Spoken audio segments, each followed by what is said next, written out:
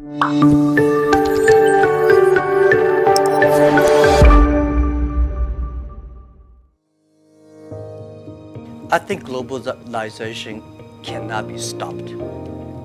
Nobody can stop globalization. Nobody can stop trade.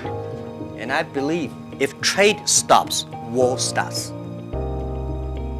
Trade is the way to solve to dissolve the war, not to cause the wars. I think globalization did a fantastic job in the past 30 years.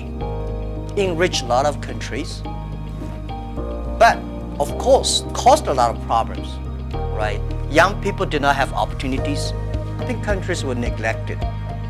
But it's only 30 years. It's a baby. It's a growth. You have to improve it. If you do not improve it, then you kill it. It's easy. Most of the time, to kill something is much easy. So my beliefs, it's our generation's job. Today, we have a better technology. We have a better knowledge about globalization.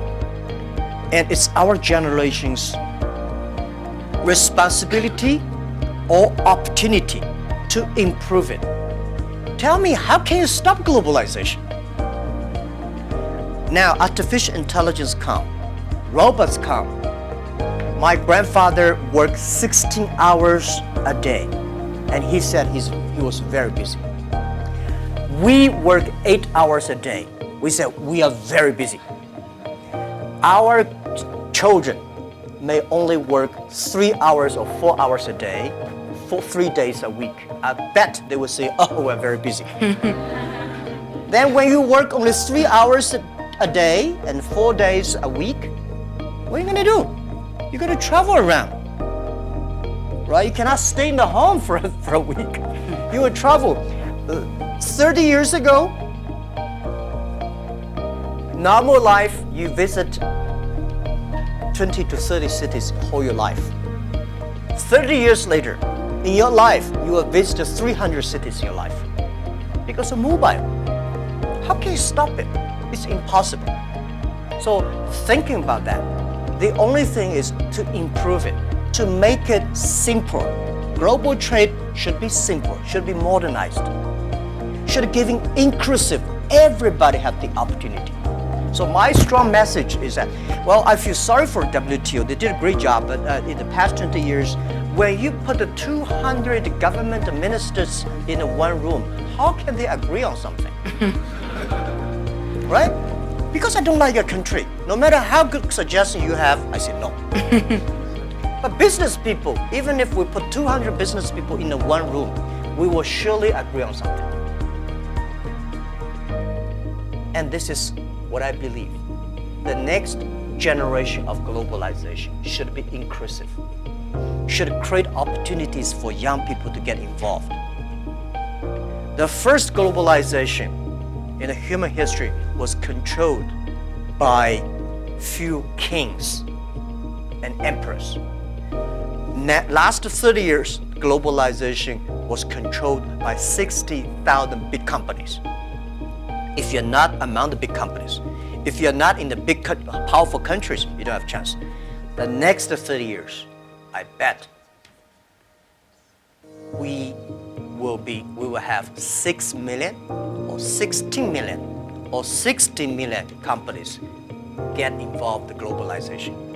And I'm sure we will make it happen. Together with a lot of people, maybe with you. With a mobile phone, if people still using mobile phone 30 years later. With a mobile phone, you can global buy. You want to buy something from Kenya, you just click. You want to buy something from Norway, you click global buy, global sell. If you're a small thing, without internet, you can only sell in your village or small town. Today, you can sell across the world. And global pay, global delivery, and global travel, the only thing you have to bring is a mobile phone. No, not even passport. This is going to happen in 10 years. And this is the message. Let's catch this opportunity. If you complain, the other people catch it. If you catch the opportunity, embrace it now, you will be the next Alibaba. People like me, I was born in a very poor family. I never got a great education. I failed all the examinations. For what reason? I don't know. But later, I realized I don't have money, I don't have technology, I don't have a lot of good backgrounds. We have a rich uncle or something, no. The only thing I competed with my people, the young people, is let's compete for 10 years later. This is what I believe 10 years later will be happening. So everything I do for that goal, I know 10 years later, this thing is going to happen. So prepare for that. Because I know if I compete with him for next month, no chance. So this is how my message, it's a challenge, but it's an opportunity. And it's the opportunity for people like us. This world, the most difficult thing is to convincing a successful people. When you tell him, this is a great opportunity, he said, no, forget it, right? I've been doing this for 30 years. But for people like us, we're looking for opportunities in order to survive. So we will do anything to be creative.